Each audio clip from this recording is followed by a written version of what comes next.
ছাত্রীরা আজকে আমরা ক্লাস 12-এ প্রিজমের পরবর্তী অংশটা পড়ব। সেখানে আমরা দেখব যে একটা পাতলা প্রিজমের ক্ষেত্রে চ্যুতিকোণের পরিমাপ কী হবে।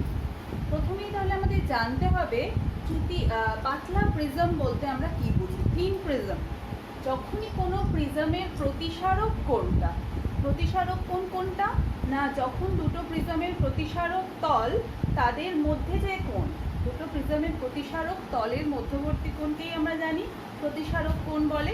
তাহলে যে প্রিজমের প্রতিসারক কোণ খুব ক্ষুদ্র হয় তাকে আমরা পাতলা প্রিজম বলি। এখানে আমি একটা এবিসি পাতলা প্রিজমের প্রধান ছেদ এঁকেছি। এখন দেখব এই পাতলা প্রিজমের ক্ষেত্রে চ্যুতিকোণের পরিমাণটা কি। প্রশ্নটা এরকম, তোমরা বিভিন্ন টেস্ট পেপারে প্রশ্নটা এরকম দেখতে পারো, এরকমভাবে আসতে পারে যে প্রমাণ করো একটা পাতলা প্রিজমের ক্ষেত্রে খুব ক্ষুদ্র কোণে যদি আলোকরশ্মি আপতিত হয় তাহলে তার পাতলা প্রিজমের ক্ষেত্রে তার চ্যুতিকোণের পরিমাণ আপতন কোণের ওপর নির্ভর করে না। এরকমভাবে কিন্তু প্রশ্নটা আসতে পারে, বা চ্যুতিকোণের রাশিমালাটা দিয়ে বলতে পারে যে প্রমাণ করো পাতলা প্রিজমের ক্ষেত্রে চ্যুতিকোণের পরিমাণ এটা হয়। ঠিক আছে, তাহলে যেভাবেই প্রশ্নটা আসুক না কেন আমরা ডেরিভেশনটা একদম বুঝে বুঝে করব।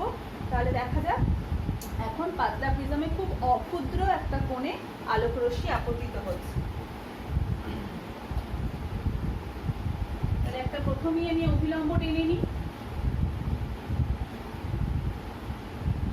এবি তলে আলোকরশ্মি খুব ক্ষুদ্র একটা কোণে আপতিত হলো, এটা আমরা নাম দিলাম I1, যেটা ক্ষুদ্র। PQ রশ্মি এখানে আপতিত হয়েছে। এরপর কি হবে, যে সে ভেতরে ঢুকলো এবং অপর যে তল এসি তলে, আচ্ছা ভেতরে যখন সে প্রবেশ করে তাহলে প্রতিসারক কোণ প্রতিসরণ কোণ হলো কত, R1। দ্বিতীয় তল সেখানে পড়লো R2 কোণ। দ্বিতীয় তলে আমি যদি একটা অভিলম্ব টানি,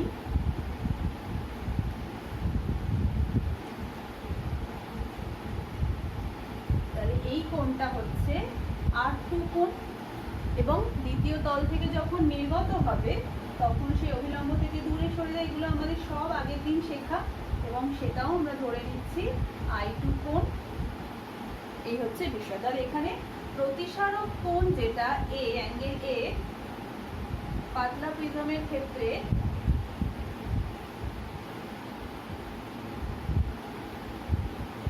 ক্ষুদ্র, খুব ছোট একটা কোণ।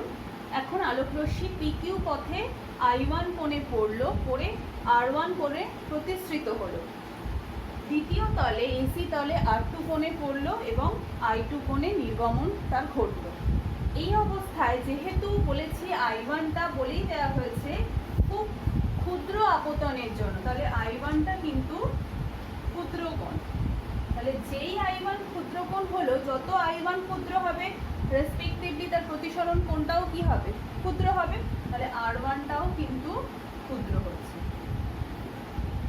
এবারে যেহেতু অ্যাঙ্গেল অফ প্রিজম সেটাও খুব ক্ষুদ্র, তাহলে R2 I2ও কিন্তু ক্ষুদ্র হবে। তাহলে R2 ও I2ও স্মল হবে।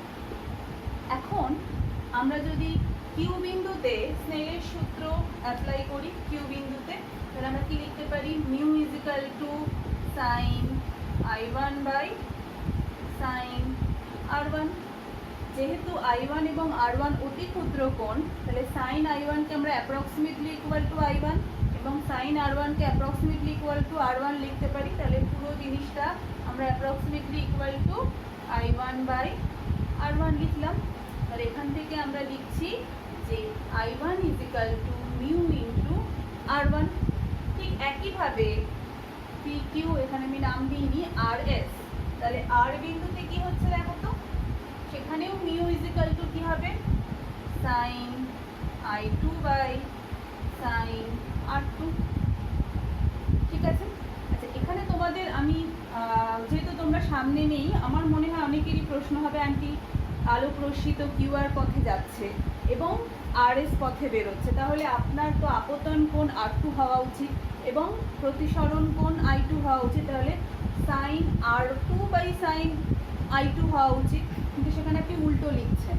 এবারে দেখো আলোক রশ্মি কিন্তু মিউ মাধ্যম থেকে কোথায় যাচ্ছে, লঘু মাধ্যমে যাচ্ছে। সেই জন্য আমি কি করছি, তাহলে আমি যদি sign R2 by sine I2 লিখতাম তাহলে আমাকে কিন্তু 1/μ লিখতে হতো, কারণ সেক্ষেত্রে আমরা জানি যে ঘন মাধ্যম থেকে লঘু মাধ্যমে গেলে ওই যে 2μ1 = 1/1μ2, ঠিক আছে। সেই জন্য আমরা একেবারে ঘুরিয়ে লিখলাম। আসলে জানো আলোক রশ্মিটা এই পথে এসে এই পথে প্রতিসরণ ঘটছে এবং এটা আপতন কোণ, এটা প্রতিসরণ কোণ হলে কিন্তু লঘু থেকে ঘনতে ঢুকছে, তাহলে প্রতিসরাঙ্ক μ = এটা লেখা যায়, ঠিক আছে। এটাই হচ্ছে তার কারণ।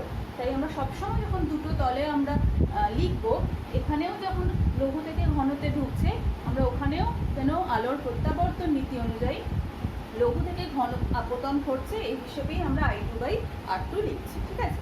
তাহলে এখানেও তাই অ্যাপ্রক্সিমেটলি ইকুয়াল টু, যেহেতু দুটোই খুব ক্ষুদ্র কোণ R2 এবং I2, আমরা লিখতে পারি I2/R2। তাহলে এখান থেকে লেখা যায় I2 = μ × R2। এখন চ্যুতিকোণের রাশিমালা আমরা আগের দিন পড়েছি, মানে আগের উইকে পড়েছি। সেখানে কি পেয়েছি, যে ডেল্টা = I1 + I2 - a, এবং এই I1 I2 র জায়গায় যদি আমি যে নতুন রাশিমালাগুলো পেলাম বসিয়ে দিই, কি পাওয়া যায় দেখো, μR1 + μR2 - a। দুটো থেকে কমন ফ্যাক্টর হচ্ছে মিউ, মিউ কমন নিলে আমরা পেয়ে যাচ্ছি R1 + R2 - a। এইবার আমরা এই যে ছোট্ট ত্রিভুজটা তৈরি হয়েছে গতিপথের সঙ্গে, এটার নাম কি, এটার নাম হচ্ছে AQR। আমরা একটু দেখি এখান থেকে কোনো ফর্মুলা আমরা কোনো ইনফরমেশন পাই কিনা। ত্রিভুজ AQR থেকে আমরা দেখতে পাচ্ছি এই কোণটা হচ্ছে অ্যাঙ্গেল A। আচ্ছা, এই কোণটা কি, এটা হচ্ছে অভিলম্ব। অভিলম্ব হচ্ছে 90 ডিগ্রি কোণ করে, তাহলে 90 ডিগ্রি থেকে যদি আমি R1 বাদ দিই তাহলেই আমি এই কোণটা পাই। সুতরাং 90 ডিগ্রি -I1 -R1। আচ্ছা, পরে এই কোণটা কি, একইভাবে 90 ডিগ্রি, এই অভিলম্বের সঙ্গে 90 ডিগ্রি এই তলটা কোণ করছে, তার থেকে R2 বিয়োগ করব, তাহলে 90 ডিগ্রি -R2। তাহলে তিনটে কোণের যোগফল একটা ত্রিভুজের কি হয়, 180 ডিগ্রি হয়। সুতরাং আমরা এখান থেকে পেয়ে গেলাম A 90 90 180, দুদিকে 180 ক্যান্সেল হলো, সুতরাং A = R1 + R2 হলো। তাহলে যেই আমরা A = R1 + R2 পেয়ে গেলাম, আমি এখানে A বসিয়ে দিলাম, তাহলে μ × A - A, তাহলে দুটোই কমন ফ্যাক্টরে A কমন নিলে হয়ে যাচ্ছে μ - 1। সুতরাং একটা পাতলা প্রিজমের ক্ষেত্রে আমরা যে রাশিমালাটা পেলাম সেটা কি, সেটা কিন্তু দেখো কার কোন কোন বিষয়ের উপর নির্ভর করছে। 1 নম্বর হচ্ছে প্রতিসারক কোণ এর উপর নির্ভর করছে, আর নেক্সট হচ্ছে মাধ্যমের উপাদানের প্রতিসারণের উপর নির্ভর করছে।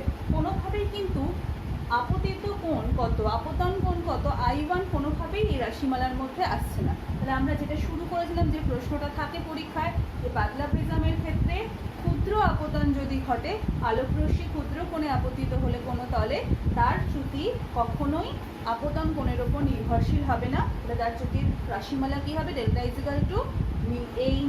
μ - 1, এবং এখানে I এর কোনো রাশিমালা নেই। তাহলে আমরা যেটা প্রমাণ করতে চাইলাম সেটা হলো, ঠিক আছে।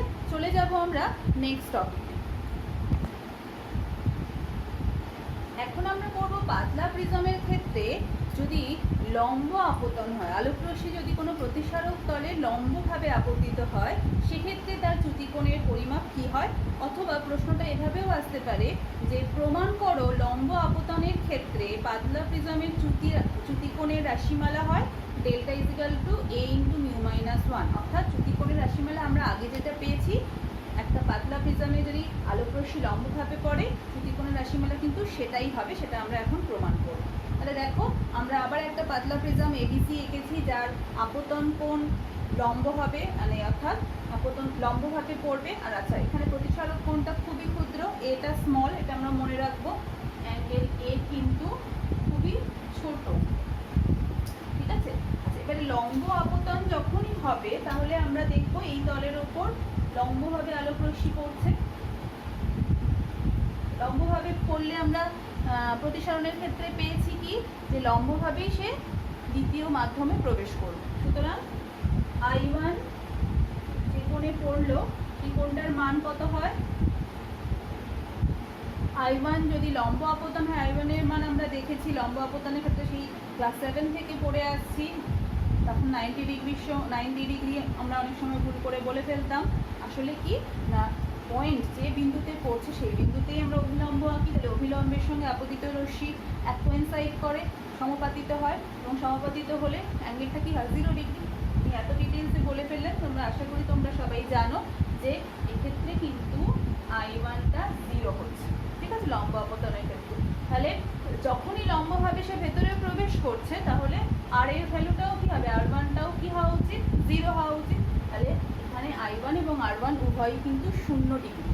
এখন দ্বিতীয় তলে, এসি তলে গিয়ে সে যে কোণে পড়লো সেটা হচ্ছে দ্বিতীয় তলের আপতন কোণ। তাহলে সেখানে আমরা যদি একটা অভিলম্ব টানি,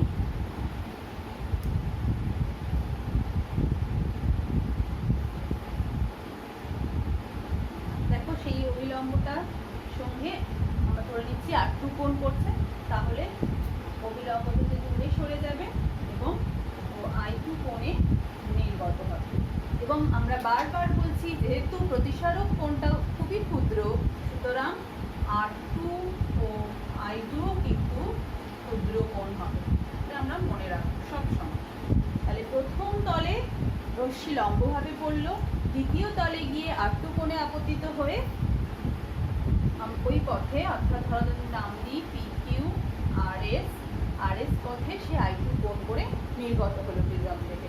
এখন আমরা দেখবো রশ্মির চ্যুতিটা কি। এখানে যদি চ্যুতিকোণের চ্যুতিকোণটা আমরা এখানে দেখাতে চাই, রশ্মিটার এইভাবে যাওয়া উচিত ছিল কিন্তু গেছে এইভাবে, তাহলে যতটা কোণে সরেছে সেটাই হচ্ছে ডেল্টা চ্যুতিকোণ। সেটার পরিমাণ আমরা নির্ণয় করব, পরিমাপটা কি হয়। তাহলে এসি তলে আর বিন্দুতে যদি আমরা স্নেলের সূত্র থেকে লিখি ওই একইভাবে mu equal to sine I2 by sine R2। I2 ক্ষুদ্র বলে এটাকে আমরা approximately equal two I2 by R2, একইভাবে আগেরটার মতন। সুতরাং আমরা লিখতেই পারি I2 সমান সমান মিউ ইন্টু R2। এখন চ্যুতিকোণ ডেল্টা সমান সমান আমরা জানি I1 plus I2 minus A। I1 এর ভ্যালু 0, I2 এর ভ্যালু পেলাম mu into R2 minus A, ঠিক আছে। এইবার এই A কোণটা আমরা দেখব কি হয়, বা R2 কোণটার ভ্যালু কি হয় আমরা এখান থেকে দেখব। এই কোণটা কত ডিগ্রি এটা আমরা জানি, যেহেতু লম্ব আপতন 90 ডিগ্রি। তাহলে এই যে ত্রিভুজ AQR, এই ত্রিভুজের তিনটে কোণের যোগফল অর্থাৎ অ্যাঙ্গেল A প্লাস এই কোণটা 90 ডিগ্রি প্লাস এই কোণটা কত? এই কোণটা হচ্ছে 90 ডিগ্রি থেকে R2 বিয়োগ, তাহলে 90 ডিগ্রি মাইনাস R2, এই তিনটে কোণের যোগফল কত? 180 ডিগ্রি।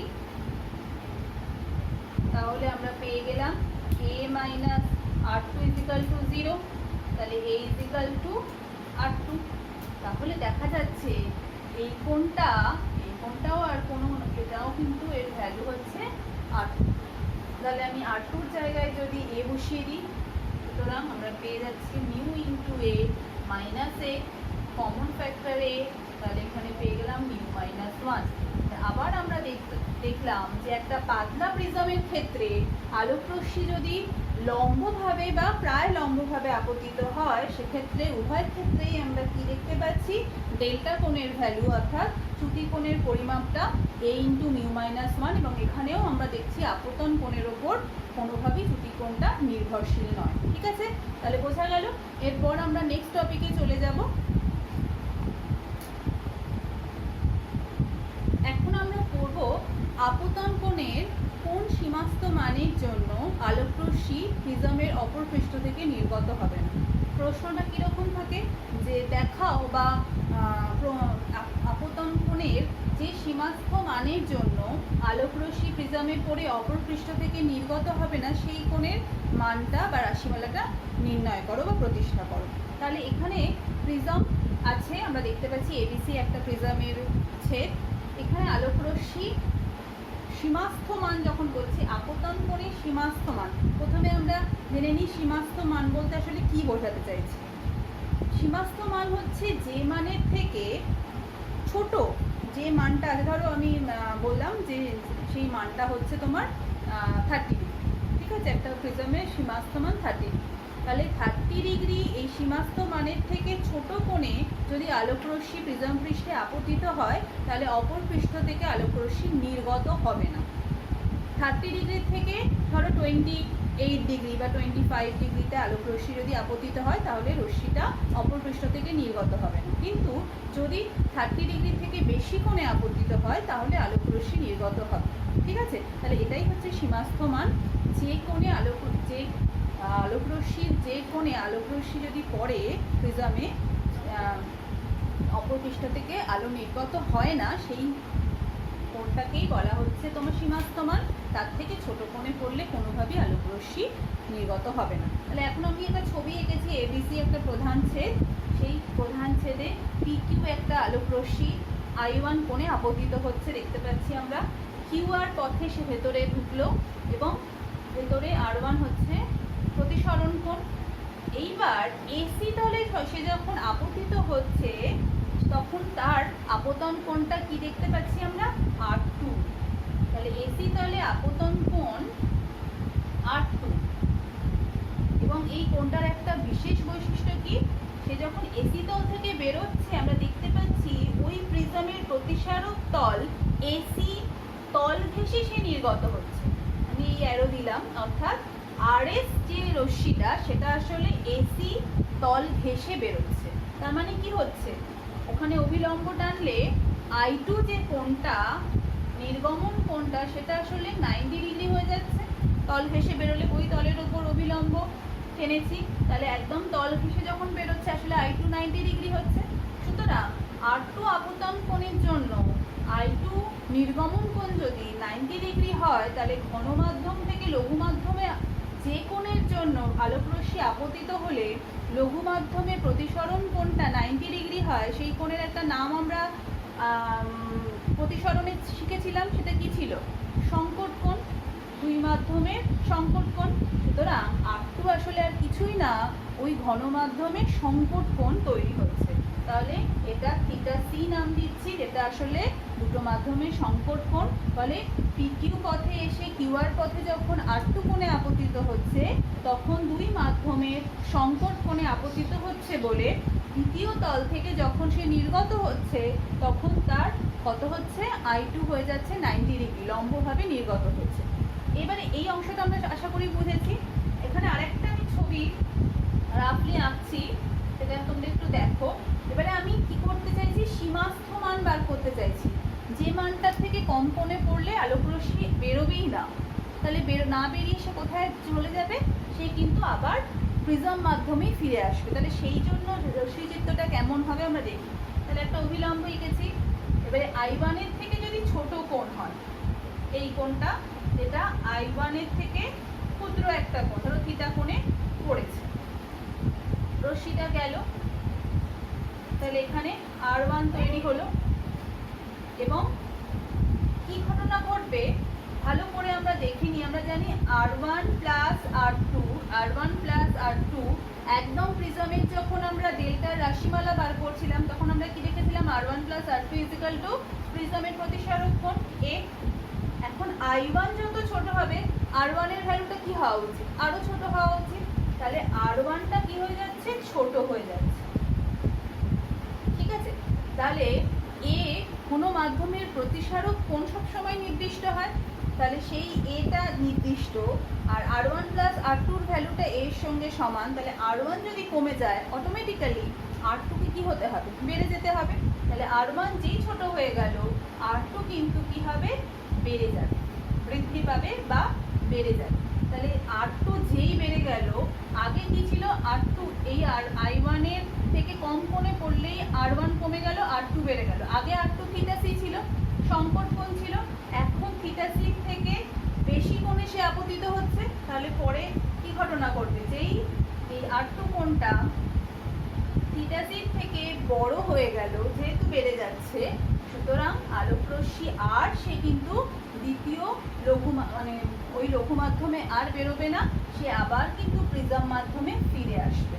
সুতরাং এই I1 যেটা আমরা লিখেছি সেটাই হচ্ছে সীমাস্থ মান, তার থেকে ছোট কোণ হলেই আলোকরশ্মির পূর্ণ প্রতিফলন ঘটছে, সে আবার প্রিজমে প্রবেশ করছে এবং সে কিন্তু দ্বিতীয় তল থেকে নির্গত হচ্ছে না। তাহলে এই জায়গাটা তোমরা ভালো করে বুঝে নাও। আমি আর একবার রিপিট করছি যে I1 প্রথমে আমরা যে ছবিটা এঁকেছি যেখান থেকে আমরা I1 এর রাশিমালাটা বার করবো, সীমাস্থ কোণের রাশিমালাটা, সেটা কি না PQ রশ্মি I1 কোণে পড়ে R1 কোণ তৈরি করেছে ভেতরে, দ্বিতীয় তলে R2 কোণে পড়েছে, যে R2 কোণটা আসলে দুটো মাধ্যমে সংকট কোণ, এবং R2 কোণে পড়ার ফলে সে দ্বিতীয় তল থেকে I2 অর্থাৎ নির্গমন কোণটা তার 90 ডিগ্রি হয়েছে। এখন যদি আমি I1 এর থেকে কম কোণে আলোকরশ্মি ফেলি তাহলে ঘটনাটা কি ঘটবে না, যেহেতু I1টা কমে যাচ্ছে তাহলে R1টাও কিন্তু কমে যাবে। আর আমরা সবাই জানি R1 + R2 = A, তাহলে R1 কমে গেলে R2কে বাড়তে হবে, তবেই A এর ভ্যালুটা নির্দিষ্ট থাকবে। সুতরাং R2 যেই বেড়ে গেল, θc থেকে বেশি কোণে যদি আপতিত হয় তখন আর কি হবে, ওই মাধ্যমে সে যাবেই না, আভ্যন্তরীণ পূর্ণ প্রতিফলন ঘটে প্রিজম মাধ্যমে ফিরে আসবে। সুতরাং আমাদের এই I1 এটাই হচ্ছে সীমাস্থ মান, এর থেকে কম কোণে পড়লে আলোকরশ্মি নির্গত হবে না। তাহলে এই I1 এর রাশিমালাটাই আমরা এখন বার করতে চলেছি। তাহলে আশা করি বুঝতে পেরেছ। তাহলে চলো দেখা যাক। এখন R বিন্দুতে দেখো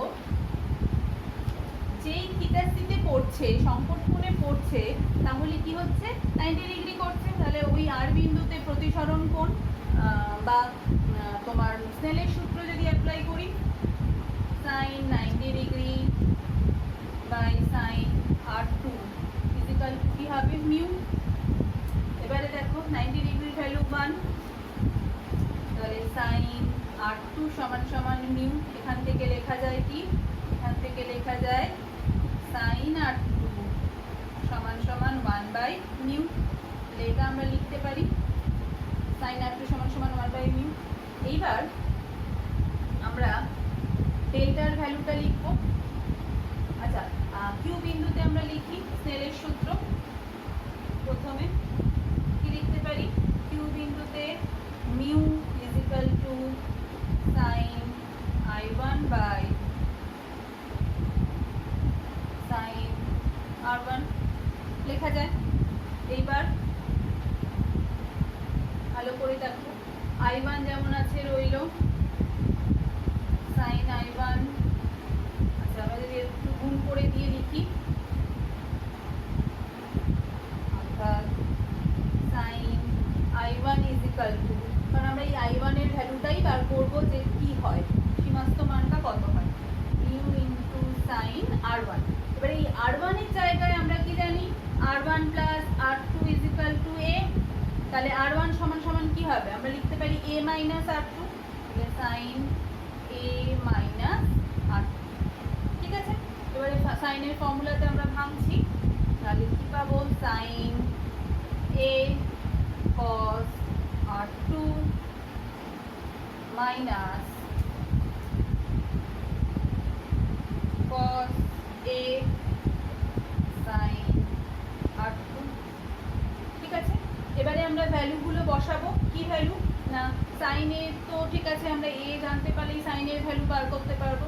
cos R2 এর ভ্যালু আমরা জানি না, কিন্তু আমরা sin R2 এর ভ্যালু জানি। তাহলে cos R2 মানেই √1 মাইনাস, আমরা এখানে যদি আলাদা করে নিই বা ওখানেও আমরা লিখতে পারি, এখান থেকে আমরা যদি cos R2 এর ভ্যালু বার করতে চাই, cos R2 = √, আমরা জানি 1 মাইনাস sin স্কয়ার R2। তাহলে এখানে মানটা বসিয়ে দাও, 1 মাইনাস 1/μ², কত হয় দেখো, μ²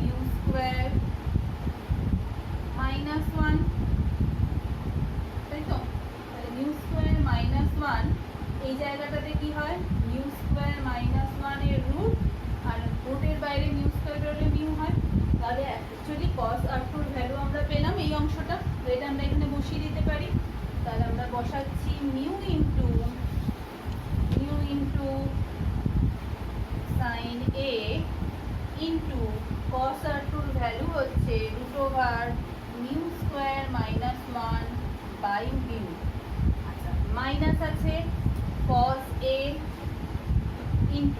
সাইন আর টুর ভ্যালু আমরা জানি 1/μ, বসিয়ে দিলাম 1/μ। এবার এখানে মিউটা যদি ভেতরে গুণ হয়ে যায় তাহলে কি অংশ পাচ্ছি দেখো তো, এই মিউ ভেতরে ঢুকে এই মিউ এর সঙ্গে কেটে যাবে, মাইনাস মিউ ইন্টু 1/μ কেটে গেল, তাহলে এখানে কি করে থাকলো সাইন এ √μ² - 1, ওখানে কস এ, তাহলে আলটিমেটলি সাইন আই এর রাশিমালা আমরা কি পেলাম দেখে নিই। আমরা পেয়ে গেলাম সাইন i1 সমান সমান সাইন এ, মিউটা ভেতরে গুণ হয়ে গিয়ে পেয়েছি √μ² - 1, বুঝতে পারছি মিউ আর এই মিউটা কেটে গেল, মাইনাস কস এ, মিউ আর এই মিউটা কেটে গিয়ে শুধু কস এ ওখানে পেলাম। তাহলে i1 যেটাকে আমরা প্রিজমের সীমা আপতন কোণের সীমাস্থ মান বলছি, সেই i1 এর রাশিমালা কি হলো, এইটা সাইন ইনভার্স এই পুরো অংশটা। সুতরাং সাইন ইনভার্স, প্রথমে আমরা মিউ স্কোয়ারের অংশটা লিখছি μ² - 1 সাইন এ মাইনাস কস এ। তাহলে দেখো এটাই হয়ে যাচ্ছে কি, এটাই হয়ে যাচ্ছে আমাদের i1 এর সীমাস্থ মান। i1 এর সীমাস্থ মান কি না, যে কোণের থেকে কম কোণে আলোক রশ্মি আপতিত হলে এই এই যে আমরা এই ভ্যালুটা বার করতে পারি, কি কি জানতে হবে, যে মিউ জানতে হবে, প্রিজমটা কি উপাদান দিয়ে তৈরি তার প্রতিসারাঙ্ক আমাদের বলে দেওয়া থাকবে, কাঁচ দিয়ে তৈরি না কোয়ার্টজ জাতীয় কাঁচ দিয়ে তৈরি, তাহলে আমরা মিউ পেয়ে যাব। আচ্ছা, এই অ্যাঙ্গেল অফ প্রিজমটা কত, সেটা 60 ডিগ্রি না 90 ডিগ্রি না অন্য কোনো অ্যাঙ্গেল, তাহলে সেটা কত সেটা জানতে পারলে আমরা ভ্যালুগুলো বসিয়ে দিলেই আমরা এই i1 এর ভ্যালুটা পেয়ে যাব। অর্থাৎ ওই অ্যাঙ্গেলটা আমাদের ধরো বেরোলো, ওটা হচ্ছে 43 ডিগ্রি, তাহলে 43 ডিগ্রির কমে যদি আমরা আলোক রশ্মি ফেলি প্রিজমের অপর পৃষ্ঠ থেকে কোনো রশ্মি নির্গত হবে না। হ্যাঁ, 43 ডিগ্রির থেকে যদি বেশি কোণে আলোক রশ্মি পড়ে তাহলে নর্মালি যেমন অপর পৃষ্ঠ থেকে আলো নির্গত হয় সেই ঘটনাটা ঘটবে। আশা করি তোমরা বুঝতে পেরেছো। এরপরে আমরা চলে যাচ্ছি পরের টপিকে। আমরা এখন করব, এতক্ষণ আমরা যেটা করলাম যে আপতন কোণের সীমাস্থ মানটা নির্ণয় করলাম। আপতন তাহলে প্রিজম থেকে আলো নির্গত হওয়ার উপায়টা কি, উপায়টা হচ্ছে ওই সীমাস্থ কোণের মানের থেকে বড় কোণে আলোক রশ্মিকে আপতিত হতে হবে, ছোট কোণে আপতিত হলেই আর প্রিজম থেকে আলো বেরোচ্ছে। এখন আমরা দেখব প্রিজম কোণের সীমাস্থ মান কি। প্রিজম কোণ কি, দুটো প্রতিসারক তল যে কোণ তৈরি করে তাকেই প্রিজম কোণ বলে, তাহলে তারও একটা সীমাস্থ মান কিন্তু রয়েছে, যে মানের থেকে কম বা বেশি হলে কি ঘটনা করবে আমরা আসছি। তাহলে সীমাস্থ মান কাকে বলে প্রিজম কোণের, প্রিজম কোণের সীমাস্থ মান হচ্ছে যে প্রিজমের যে কোণের জন্য আলোক রশ্মি অপর পৃষ্ঠ থেকে নির্গত হবে না, অর্থাৎ যদি তার থেকে ছোট কোণ হয় প্রিজমের দুই প্রতিসারক তলের মধ্যে, ওই প্রিজমের যদি কোণটা ধরো আমি বলছি সীমাস্থ মানটা হয়তো হলো সীমাস্থ মানটা ধরো 80 ডিগ্রি হলো, তাহলে সীমাস্থ মান 80 ডিগ্রি যদি হয় তাহলে 80 ডিগ্রির থেকে বড় কোণ হলে আলোক রশ্মি কিন্তু নির্গত হবে না, ছোট কোণ হলে আলোক রশ্মি নির্গত হবে। তাহলে সেটা কিভাবে আমরা প্রমাণ করতে পারি চলো দেখি। তাহলে প্রথমেই আমাদের দেখতে হবে যে আলোক রশ্মি ম্যাক্সিমাম কত ডিগ্রি কোণে আপতিত হয়, তার থেকে কম কোণে বা বেশি কোণে, বেশি কোণ তো সম্ভব না আলোক রশ্মিকে প্রিজমে ফেলা, তাহলে ম্যাক্সিমাম কোন কোণে আলোক রশ্মি কোনো পৃষ্ঠে আপতিত হতে পারে, তার থেকে কম হলে ওই একই ঘটনা ঘটবে, তাহলে ম্যাক্সিমাম কোণটা নিয়ে আমরা কাজ করব। তাহলে প্রথমেই এবি তলে আলোক রশ্মি ম্যাক্সিমাম 90 ডিগ্রি কোণে আপতিত হতে পারে, তাহলে ঠিক প্রিজমের গা ঘেঁষে রশ্মিটা পড়ল, তাহলে সেখানে আলোক রশ্মির আপতন কোণ আমরা পেয়ে গেলাম কত 90 ডিগ্রি, তাহলে আই কোণটা 90 ডিগ্রি হলো, আলোক রশ্মি R1 কোণ তৈরি করলো,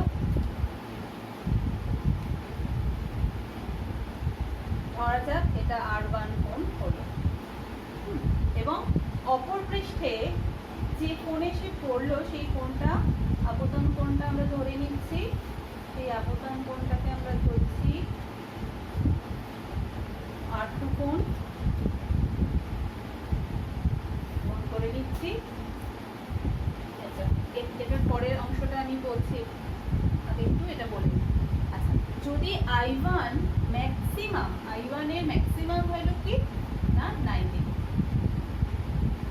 যখনই I1 তল ঘেঁষে পড়ছে 90 ডিগ্রি কোণে পড়ছে, তোমরা অনেকেই হয়তো বুঝতে পেরেছো। তাহলে R1 এর ভ্যালুটা আসলে কি ভাও, যে কোন কোণের মানকে রিপ্রেজেন্ট করবে R1? দুটো মাধ্যমের সংকট করতে।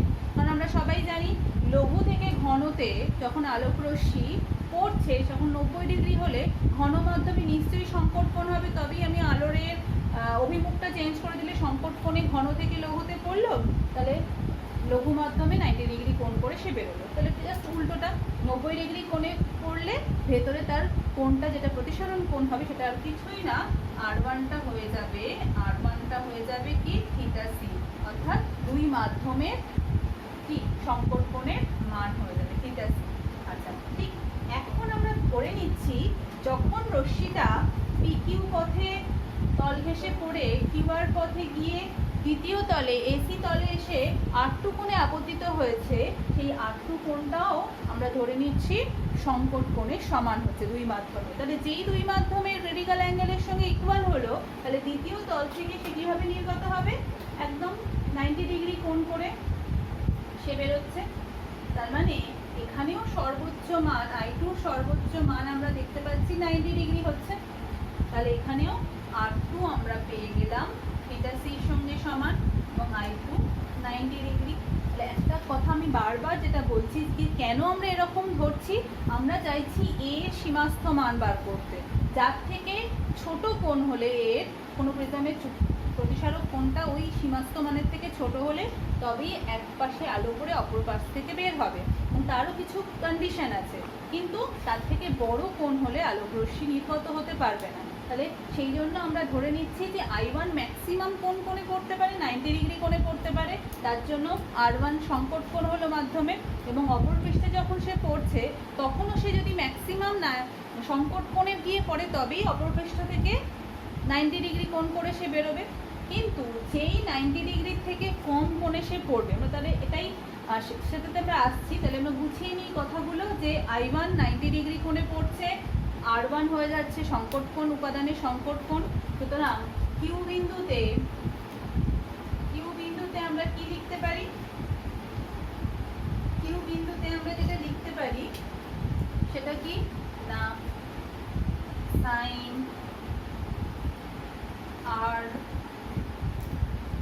R1 1/μ লেখা যায় তো। আর অপর বিন্দুতে লেখা যায় ওই যে একইভাবে sin I/sin R = μ, তাহলে sin R1 1/μ। আচ্ছা, আর বিন্দুতে কি লেখা যায়? sin R2 1/μ। তাহলে দেখা যাচ্ছে R1 এবং R2 এই উভয় কোণটাই কি না 1/μ এর সাইনের প্লট 1/μ এর সঙ্গে সমান হচ্ছে স্নেলের সূত্র অনুযায়ী কিউ এবং আর বিন্দু, যেটা আমরা আগেই প্রমাণ করেছি। এবারে যেটা বারবার বলছি যে I1 কোণে পড়লে 90 ডিগ্রি ম্যাক্সিমাম কোণে পড়লে তবেই সে সংকট কোণে বেরোচ্ছে, এবং অপর পৃষ্ঠ থেকে আলোক রশ্মি ম্যাক্সিমাম 90 ডিগ্রি কোণে বেরোতে পারে। তাহলে ম্যাক্সিমাম পড়তে পারে 90 ডিগ্রিতে, ম্যাক্সিমাম বেরোতে পারে 90 ডিগ্রিতে, এবং এই উভয় ক্ষেত্রেই R1 এবং R2 এর ভ্যালুটা থিটা সির সঙ্গে সমান হচ্ছে। তাহলে আমরা সেই কন্ডিশন থেকে পেয়ে যাচ্ছি sin R1 1/μ, sin R2 1/μ। সুতরাং আমরা কি জানি? R1 তাহলে এখান থেকে আমরা লিখতে পারি R1 sin inverse 1/μ, R2 sin inverse 1/μ। দুটোরই ম্যাক্সিমাম ভ্যালু আমরা পেলাম। তাহলে R1 প্লাস R2 সমান সমান আমরা জানি A, অর্থাৎ অ্যাঙ্গেল অফ প্রিজম। তাহলে এই অ্যাঙ্গেল অফ প্রিজমের ম্যাক্সিমাম ভ্যালুটা কি হচ্ছে? এই দুটোর ম্যাক্সিমাম ভ্যালুর যোগফল। তাহলে এর ম্যাক্সিমাম ভ্যালু এটা, R2রও তাই। সুতরাং আমরা পেয়ে গেলাম sin inverse 1/μ plus sin inverse 1/μ। তাহলে পাওয়া যাচ্ছে 2 sin inverse 1/μ। তাহলে এটাই হয়ে যাচ্ছে A ম্যাক্সিমাম, অর্থাৎ A সীমাস্থ মান এই কোণের বেশি কোণ হলেই, কোনো প্রিজমের এই কোণের থেকে বেশি কোণ হলেই আলোক রশ্মি অপর পৃষ্ঠ থেকে নির্গত হবে না। অবশ্যই প্রিজমটাকে এমনভাবে তৈরি করতে হবে, এর অ্যাঙ্গেল অফ প্রিজমকে এমনভাবে সেট করতে হবে যাতে এই A ম্যাক্সের থেকে তার কোণটা কম হয়। সুতরাং এটা আমরা পেয়ে গেলাম 2 sin inverse 1/μ। তাহলে সহজেই যারা প্রিজম তৈরি করবে তারা কিন্তু সহজেই যে মেটেরিয়াল দিয়ে প্রিজমটা তৈরি হচ্ছে, কোয়ার্টজ দিয়ে বা অন্য কোনো ক্রাউন কাঁচ দিয়ে তৈরি হচ্ছে কিনা, তাহলে তার মিউটা সে জানবে, এবং 2 sin inverse 1/μ করে যে ভ্যালুটা সে পাবে সেটাই হয়ে যাবে এর ভ্যালু।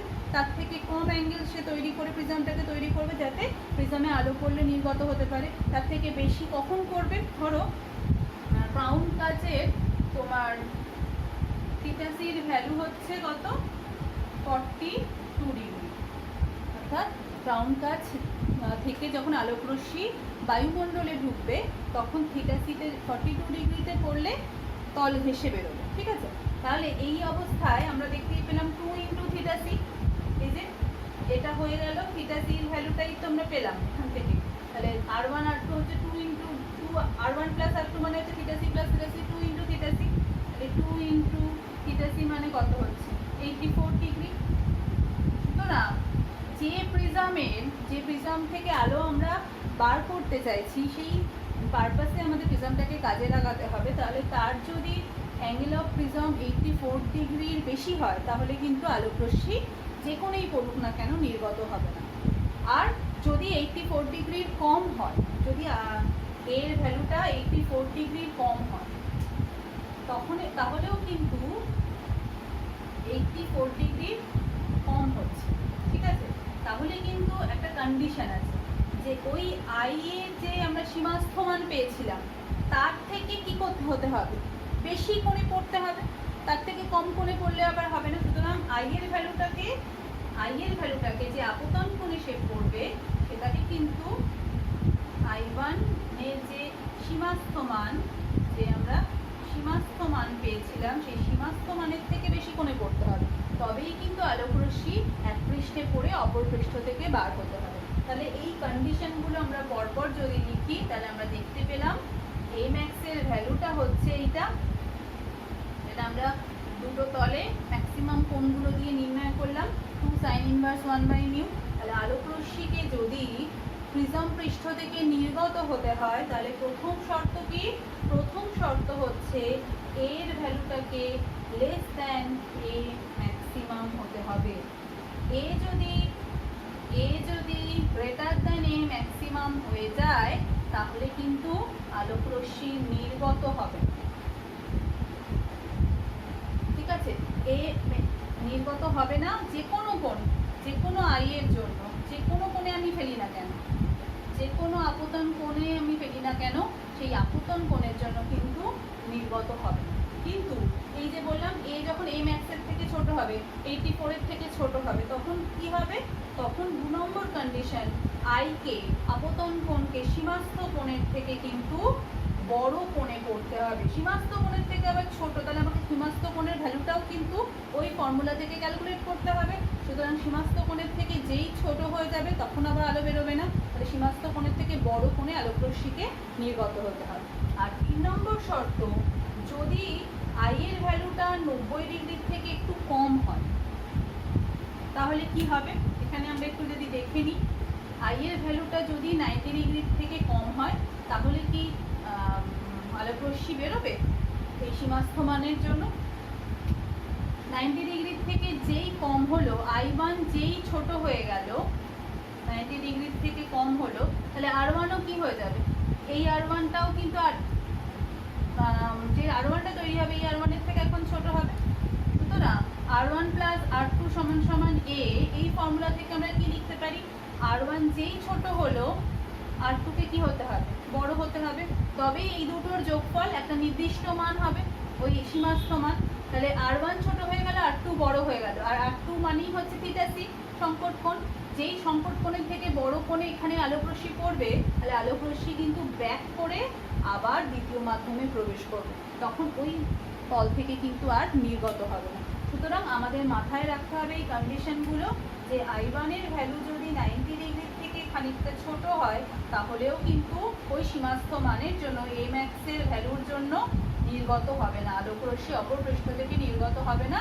এখানে কি হবে, টোটাল ইন্টারনাল রিফ্লেকশন, অর্থাৎ আভ্যন্তরীণ পূর্ণ প্রতিফলন হবে। যে কারণে যখন ক্রাউন কাচ দিয়ে প্রিজম তৈরি করা হয়, যেহেতু ওর Max এর ভ্যালুটা 84 ডিগ্রি হচ্ছে, তাহলে আমরা জানি 90 ডিগ্রি পূর্ণ প্রতিফলন প্রিজম একদম শুরুতে আমরা বলেছিলাম, তাহলে 84 এর থেকে দেখো 90 ডিগ্রি বড় বড় কোণ হয়ে যাচ্ছে, সুতরাং তখন কি হয়, পূর্ণ প্রতিফলন প্রিজম হিসেবে ওই প্রিজম থেকে আলোকরশ্মি নির্গতই হবে না, অপরপৃষ্ঠ থেকে তাকে এমনভাবে তৈরি করা হচ্ছে কারণ এম এক্সের ভ্যালুটা ওর থেকে বড় হয়ে যাচ্ছে, তবে ছোটো যে কোনো কোণে হবে, সীমাস্ত কোণের থেকে কম হবে, এই শর্তগুলো আমরা মনে রাখবো। ঠিক আছে, এখানে পরবর্তী টপিকে চলে যাচ্ছি।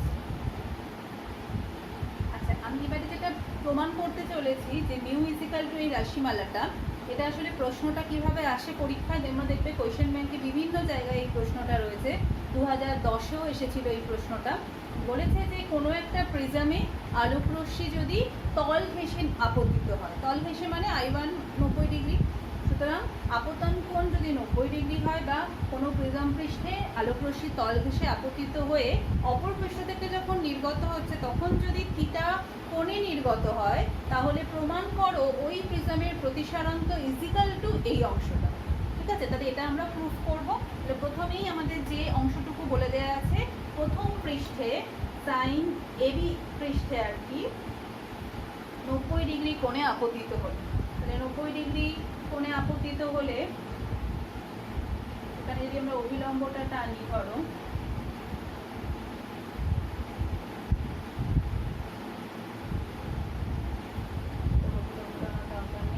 তাহলে এখানে অপর পৃষ্ঠে, এখানে আলোকরশ্মি ধরো বাঁকছে,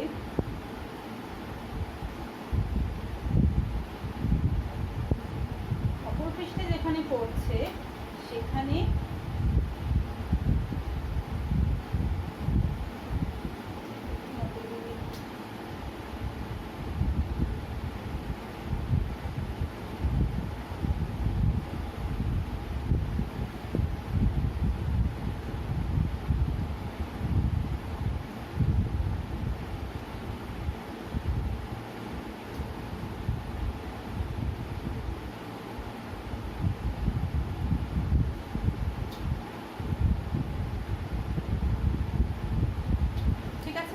এটাই বলে দেওয়া আছে, তল ঘেঁষে পড়ে সে যখন ঢুকছে, ঢুকে অপর পৃষ্ঠ থেকে যখন নির্গত হচ্ছে থিটা কোণে যদি নির্গত হয় তাহলে এই রাশিমালাটা প্রমাণ করে।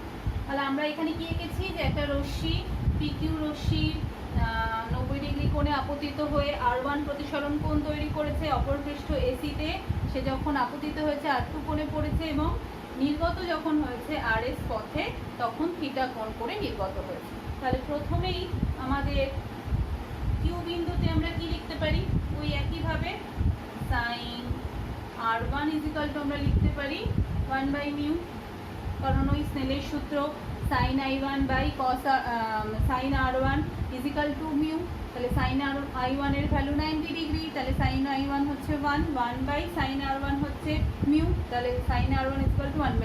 তাহলে আমরা অত ডিটেলসে না লিখে একেবারে যেহেতু 90 ডিগ্রি কোণে পড়ছে আমরা স্নেলের সূত্র থেকে ডিরেক্টলি এটা লিখতে পারি সাইন R1 ইজিক্যাল টু 1/μ।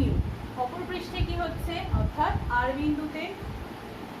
বিন্দুতে আমরা দেখতে পাচ্ছি mu equal to sine R1 sine I2 এখানে কত সাইন থিটা বাই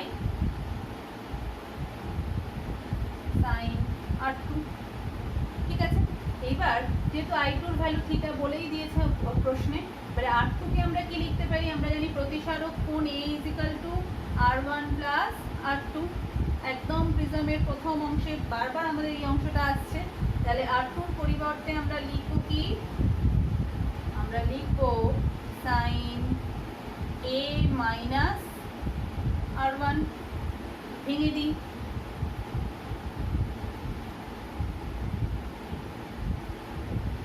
ভেঙে দিলে কি হবে, ভেঙে দিলে হবে sine A cos R1 minus cos A sin R1, sine A minus B এর ফর্মুলায় আমরা ফেললাম, সুতরাং এটা আমরা পেলাম। এবার আমরা দেখেছি সাইন R1 এর ভ্যালু 1/μ, cos R1 এর ভ্যালু কি হবে, ওই একইভাবে 1 মাইনাস সাইন স্কোয়ার R1 এর ভ্যালু থেকে আমাদের বার করতে হবে, সুতরাং আমরা এখানে লিখছি mu equal to sine theta, sine A যেমন আছে রইল আমরা এইখানে cos r1 এর জায়গায় 1 মাইনাস সাইন স্কোয়ার r1 লিখলাম minus cos a into 1 by mu, যেহেতু সাইন r1 এর ভ্যালু 1 বাই মিউ। এবারে মানগুলো বসাচ্ছি।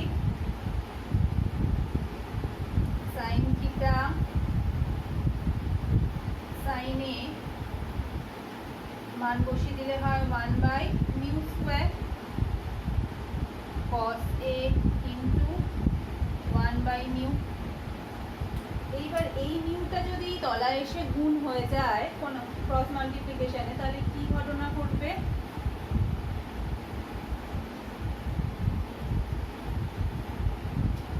তাহলে আমরা লিখতে পারি 1 মিউটা যেহেতু গুণ হচ্ছে sin theta sin a into ওই মিউটা এখানে গুণ হলো, আর এখানে ওপরে চলে আসছে মিউ স্কোয়ার মাইনাস 1, আর রুট ওভার মিউ স্কোয়ারটা রুটের বাইরে গেলে হবে 1 বাই মিউ।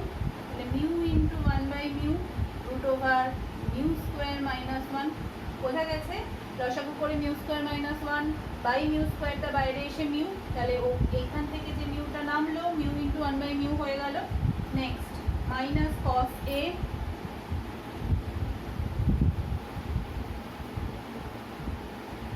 cos a আর একটা মিউ এখানে এসেছে মিউ ইনটু 1 বাই মিউ হলো। তাহলে দেখো মিউ মিউ কেটে গেল, তাহলে কি করে রইল 1 is equal to sine theta by root over mu square minus 1 sine A minus cos a। বোঝা গেছে? এবারে ক্রস মাল্টিপ্লিকেশন করলে এটা ইজিক্যাল টু এটা লিখতে পারি। পরের লাইন কিচ্ছু নেই, শুধু একটু ধৈর্য ধরে আমাদের ক্যালকুলেশনটা করতে হবে যাতে কোনো ভুল না হয়ে যায়। সুতরাং root over mu square minus 1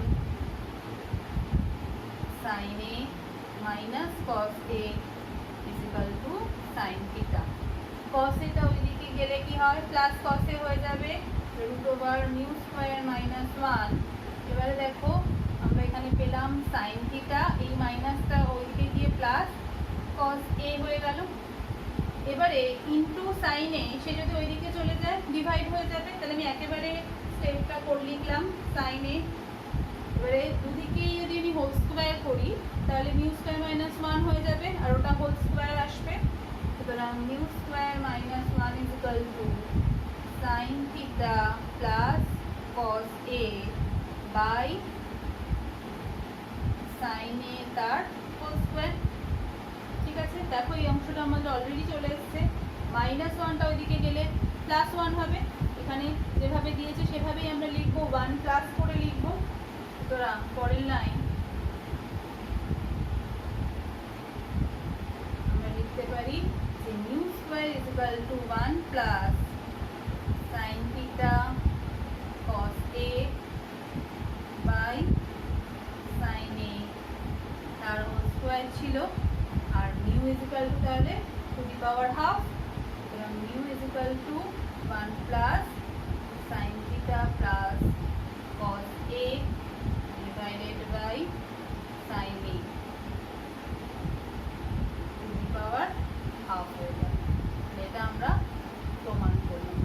সুতরাং আমরা সবসময় মনে রাখবো এরকম প্রশ্ন যেভাবেই ঘুরিয়ে ফিরিয়ে দিক না কেন, আসল থিওরেমটা যদি আমাদের সঠিক জানা থাকে আমরা এই ধরনের অঙ্ক কিন্তু খুব ইজিলি করতে পারবো। ঠিক আছে, এরপর আমি যেটা করব সেটা হচ্ছে আলোর বিচ্ছুরণ। সেটা আমি তোমাদের একটু ছোট করে বলে দিই, পরের ক্লাসে আরও ডিটেলসে পড়াবো। আলোর বিচ্ছুরণ, আলোর বিচ্ছুরণ কি? এটা একটা ঘটনা, আলোকীয় ঘটনা। সেটা কীরকম না, আলো যখন কোনো প্রতিসারক মাধ্যমে এসে আপতিত হয় তখন আলো তার উপাদান বর্ণগুলোতে বিশ্লিষ্ট হয়ে যায় এবং ভেঙে গিয়ে 7টি বর্ণের একটা ব্যান্ড তৈরি করে বা একটা বর্ণালী তৈরি করে। এই যে ঘটনা আলো বিশ্লিষ্ট হয়ে বা আলো ভেঙে গিয়ে তার উপাদান বর্ণগুলোতে একটা বর্ণালী তৈরি করে, সেই ঘটনাটাকেই আমরা আলোর বিচ্ছুরণ বলছি। এটা তোমরা ক্লাস 7-এ ফার্স্ট পড়েছিলে। সেখানে আমরা আলোর বিচ্ছুরণে দেখেছিলাম একটা প্রিজমের ওপর আলোক রশ্মি পড়ে 7টা বর্ণে বিভক্ত হচ্ছে এবং প্রান্তীয় বর্ণগুলো আমাদের প্রত্যেকেরই মনে আছে, একদম উপরে থাকে লাল এবং সব থেকে তলায় থাকে তোমার বেগুনি। এবং এই যে আমরা এখন ছোটবেলায় ওইটুকুই পড়েছি, কিন্তু এখন আমরা সমস্ত কিছু অনেক কিছু শিখে গেছি আলোর, সেখান থেকে আমরা এই ব্যাখ্যাটা আরও পরিষ্কার করে করতে পারবো। তাহলে আমরা যদি ছবিটাকে ছোট করে আঁকার চেষ্টা করি, একটা প্রিজমে একটা সাদা যৌগিক আলো পড়লে, যৌগিক আলো কি? যৌগিক আলো হচ্ছে একটা যে আলো বিশ্লিষ্ট হয়ে উপাদান বর্ণগুলোতে অনেকগুলো আলোয় বিভক্ত হতে পারে, তাকে যৌগিক আলো বলা হয়। যার একবর্ণীয় আলো হচ্ছে যে আলোকে ভাঙলে শুধু সেই আলোটাই পাওয়া যায়, অন্য কোনো আলোক বর্ণ আমরা পাই না, তাকে আমরা একবর্ণীয় আলো বলছি। তাহলে এই যৌগিক আলো, তাকে উদাহরণ হচ্ছে সাদা আলো। তাহলে সাদা আলো প্রিজমে পড়ে সে 7টা বর্ণে কিন্তু বিভক্ত হবে।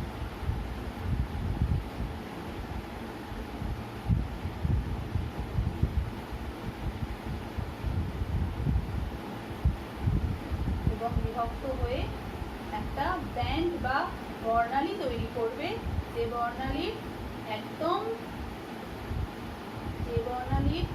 একদম কোথায় কি রয়েছে আমরা সবাই জানি, একদম উপরের যে বর্ণটা সেটা হচ্ছে লাল, আর একদম তলার যে বর্ণটা সেটা হচ্ছে ভায়োলেট। তারপরে Indigo, blue, green, yellow, orange, red, এটা আমরা জানি ভিবজিওর।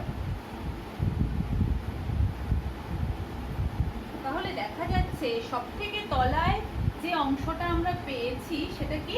সেটা হচ্ছে ভায়োলেট, আর সব থেকে ওপরে যেটা রয়েছে সেটা হচ্ছে রেড। এখানে আমাদের প্রশ্ন হচ্ছে আলোর বিচ্ছুরণে যে আলো বিভিন্ন বর্ণে বিশ্লিষ্ট হলো বা ভেঙে গেল, এই ঘটনাটা কি আমরা আলোর বিচ্ছুরণ বলছি? তাহলে আলোর বিচ্ছুরণ ঘটে কেন? এটা ক্লাস 10এও তোমরা হয়তো খানিকটা পড়েছো যে আলোর বিচ্ছুরণ ঘটার কারণ হচ্ছে বিভিন্ন আলোর বর্ণের বেগ কিন্তু বিভিন্ন।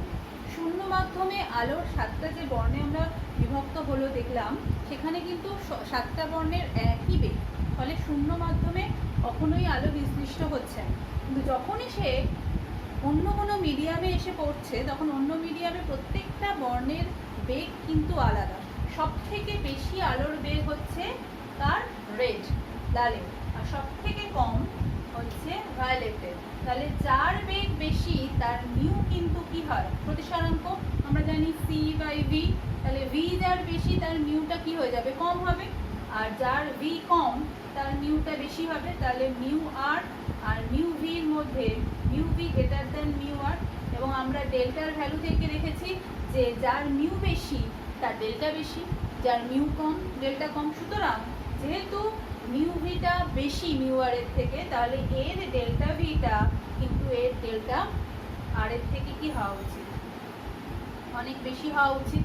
যে কারণে চ্যুতিকোণ যেহেতু ভি এর বেশি হবে, তাহলে ভি কিন্তু অভিলম্ব দিকে বেশি বেঁকে যাবে, আর তোমার আর কিন্তু কম বাঁকবে, ফলে আর উপরে আর ভি নিচে, আর মাঝের বর্ণগুলো সেইভাবে তৈরি হচ্ছে।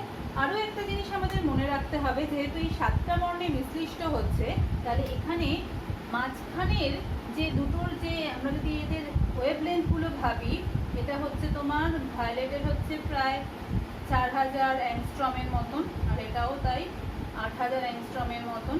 তাহলে এই দুটোর অ্যাভারেজ করলে আমরা পাই 6000 অ্যাংস্ট্রম, কিন্তু আমরা ইয়েলোর যেটা হয় 5800 অ্যাংস্ট্রমের মতো। ঠিক আছে?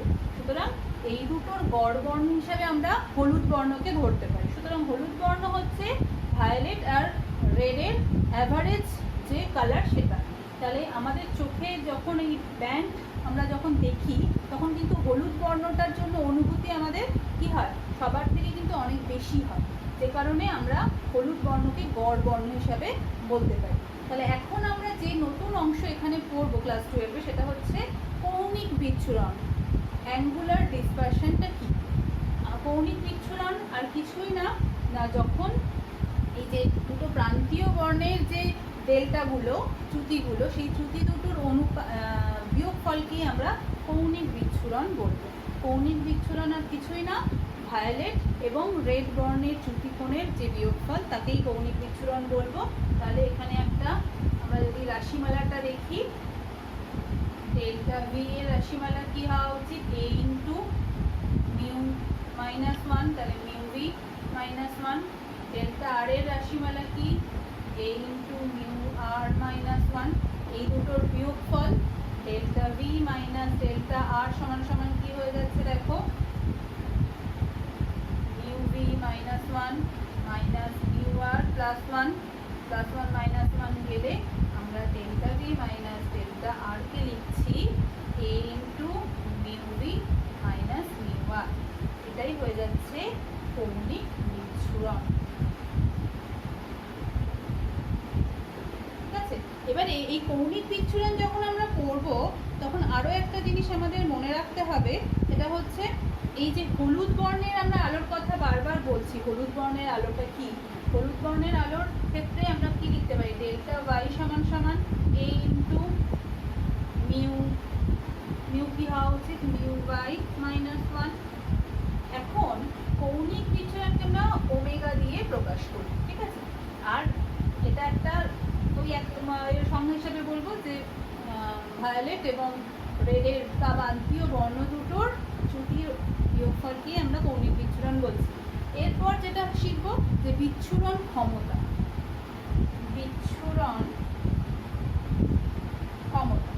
সেটা কি? বিচ্ছুরণ ক্ষমতার কিছুই না, যে এই যে আলো কৌণিক বিচ্ছুরণের সঙ্গে মধ্যবর্ণ বা গড় বর্ণ হলুদ বর্ণের যে চ্যুতি, সেই চ্যুতির অনুপাতকেই বলা হচ্ছে দুটো অনুপাত কি? যদি রাশিমালাটা লিখি delta V minus delta R divided by delta Y, অর্থাৎ কৌণিক বিচ্ছুরণ আর হলুদ বর্ণের যে চ্যুতি সেই দুটোর অনুপাতকেই আমরা বিচ্ছুরণ ক্ষমতা বলবো। তাহলে এই রাশিমালাটা যদি একবার একটু লিখে নিই কি পাওয়া যায় দেখো, আমরা লিখে ফেলেছি। এটা মানেই আমরা পেয়েছি এ বিচ্ছুরণ ক্ষমতা পাওয়ার, যদি পি ইজিক্যাল টু লিখি ডিসপারশন পাওয়ার, তাহলে আমরা পেয়ে যাচ্ছি delta V minus delta R সমান পেয়েছি a into mu V minus mu R by a into mu Y minus one. তাহলে a কেটে গিয়ে আমরা পেয়ে গেলাম কি? ডিসপারশন পাওয়ার সমান সমান mu V minus mu R by mu Y minus one. তাহলে এই অংশটুকু আমরা পেলাম। এইটুকু থাক, পরের দিন আমরা এরপরে বিভিন্ন আলোর বিচ্ছুরণের ঘটনাগুলো ডিটেলসে পড়বো। আর তোমরা এর সঙ্গে ওয়ার্কশিট দেওয়া আছে, ওয়ার্কশিটটা ভালো করে পড়বে, সলভ করার চেষ্টা করবে। সঙ্গে সঙ্গে সলভ করলে যেটা হয় অনেক কিছু তোমরা জটিল জিনিসও কিন্তু পেরে যাবে। ফলে ভালো করে ভিডিওটা দেখে প্রবলেমগুলো সলভ করার চেষ্টা করবে।